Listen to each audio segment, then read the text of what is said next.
ഇന്നത്തെ ദിവസത്തിന് ഒരു പ്രത്യേകതയുണ്ട്. പ്രവാസ ജീവിതം തുടങ്ങിയിട്ട് ഇന്നേക്ക് 7 കൊല്ലമായി. ഒരുപാട് ഓർമ്മകളും സന്തോഷങ്ങളും വിഷാദങ്ങളും നിറഞ്ഞ 7 കൊല്ലം. എന്നെ പോലെ 7ഉം 10ഉം 15ഉം കൊല്ലമായ ഒരുപാട് പ്രവാസികളെ നിങ്ങൾക്ക് ഇവിടെ കാണാൻ പറ്റും. ആകെ സമ്പാദ്യം എന്ന് പറയാൻ കുറെ മുടി ഒഴിച്ചിലും കുറെ സാമ്പത്തിക ബാധ്യതയും മാത്രമാണ്. രാവിലെ ഒരു മുഷക്കിലൊക്കെ വാങ്ങി നേരെ ഷോപ്പിലോട്ട് പോയി. ഞാൻ വരുന്നതിന് മുമ്പേ നിശ്ചയിച്ച് ഷോപ്പ് തുറന്നിരുന്നു. റൂമിലിപ്പോ ഫുഡൊന്നും ഉണ്ടാക്കുന്നതുകൊണ്ട് എല്ലാം പുറത്തുനിന്നാണ് കഴിക്കുന്നത്. 100 വിൽസിന് മുഷക്കിലുള്ളത് വലിയൊരു ഭാഗ്യം തന്നെ. ഇന്ന് കുറച്ച് ജോലിയുണ്ട്. കുറച്ച് സാധനങ്ങൾ ഓർഡർ ചെയ്യണം. കേടായ സാധനങ്ങൾ സർവീസിന് അയക്കണം. അങ്ങനെ ഇരിക്കെ അസീസിക്ക സാധനങ്ങളുമായിട്ട് വന്നു. ഞാൻ കുറച്ച് റൈസ് കുക്കർ ഓർഡർ ചെയ്തിരുന്നു.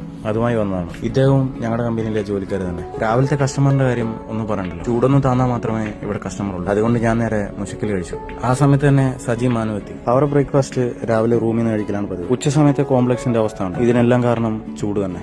ഉച്ച സമയത്തെ ഫുഡ് ഇപ്പൊ കറക്കുന്നതാണ്. വില കുറവിൽ ഉച്ചക്കൊരു കഞ്ഞി കുടിക്കാനുണ്ട്. ഫർവാനിയ ലുലു എക്സ്പ്രസിന്റെ റൈറ്റ് സൈഡിൽ തന്നെയാണ് ഷോപ്പ്. ഓരോ ദിവസം കറിയും മീൻ വറുത്തും മാറിക്കൊണ്ടിരിക്കും. പിന്നെ അൺലിമിറ്റഡ് കഞ്ഞിയും. ഫർവാനിയക്കാർക്ക് എല്ലാവർക്കും അറിയാവുന്ന ഷവർമക്കാരന്റെ അതേ ഷോപ്പ്. അദ്ദേഹത്തിന്റെ ഷവർമയുടെ രുചി ഞാൻ പറയാതെ അറിയാമല്ലോ. വെയിലിന്റെ ചൂട് കാരണം സൂര്യൻ അസ്തമിക്കാറായപ്പോഴേ ചായ കുടിക്കാൻ തോന്നി. വേറെന്തൊക്കെ മിസ് ചെയ്താലും ചായ കുടി മാത്രം മിസ്സായില്ല. ജോലിയൊക്കെ കഴിഞ്ഞ് ഷോപ്പൊക്കെ പൂട്ടി നേരെ ഫർവാനിയിൽ ഒരു റൗണ്ട് അടിച്ചു. അല്ലെങ്കിലും രാത്രിയിലെ ഫർവാനിക്ക് പ്രത്യേക ശാന്തിയും സമാധാനമാണ്. രാത്രിയിലെ ചൂട് കുറഞ്ഞുകൊണ്ട് ഞങ്ങൾ ഇങ്ങനെ കറങ്ങി നടക്കും. അല്ലെങ്കിലും രാത്രി ഇങ്ങനെ കറങ്ങി നടക്കാൻ പ്രത്യേക രസമാണ്. എന്തോ ഒരു ഭാഗ്യത്തിന് നാട്ടിലെ പോലെ കുറച്ച് കൂട്ടുകാർ ഇവിടെയുണ്ട്. അങ്ങനെ നീണ്ട 7 വർഷത്തെ പ്രവാസ ജീവിതത്തിൽ ഞാൻ പഠിച്ചു വന്നുണ്ട്. ഇവിടെ മതമില്ല, രാഷ്ട്രീയമില്ല, ഉള്ളി പൈസ മാത്രം. വേറെ വീഡിയോ കാണാം. ബൈ.